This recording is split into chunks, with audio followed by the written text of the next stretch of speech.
हिरण के बच्चे को उसकी माँ के पास सुरक्षित छोड़ने के बाद गप्पू और बंदर धीरे धीरे वापस लौटने लगे। रात हो चुकी थी। आसमान पर काले बादल छा गए थे।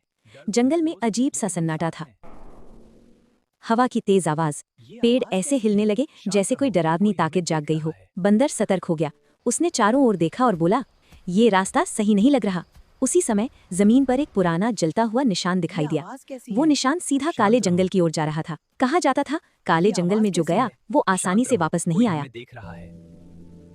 गप्पू ने गहरी सांस ली। उसका दिल जोर जोर से धड़क रहा था, लेकिन उसकी आंखों में डर नहीं था, हिम्मत थी। अगर कोई मुसीबत में है तो हमें जाना ही होगा।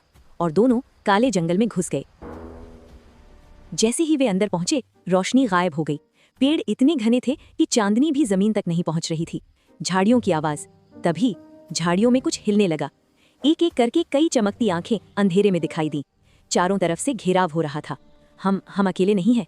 सामने से एक विशाल घायल जंगली सुअर गुस्से में खड़ा था। उसके पैर में लोहे का जाल फंसा हुआ था। दर्द ने उसे पागल बना दिया था। गप्पू एक कदम पीछे हटा, लेकिन भागा नहीं।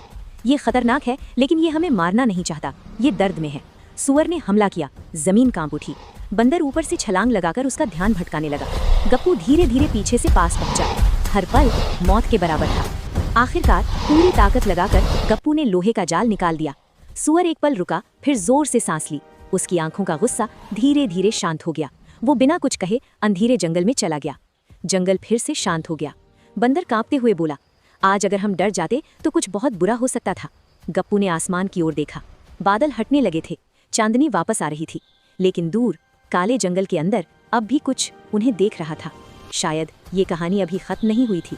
आगे की कहानी के लिए लाइक और सब्सक्राइब कीजिए, जारी रहेगा।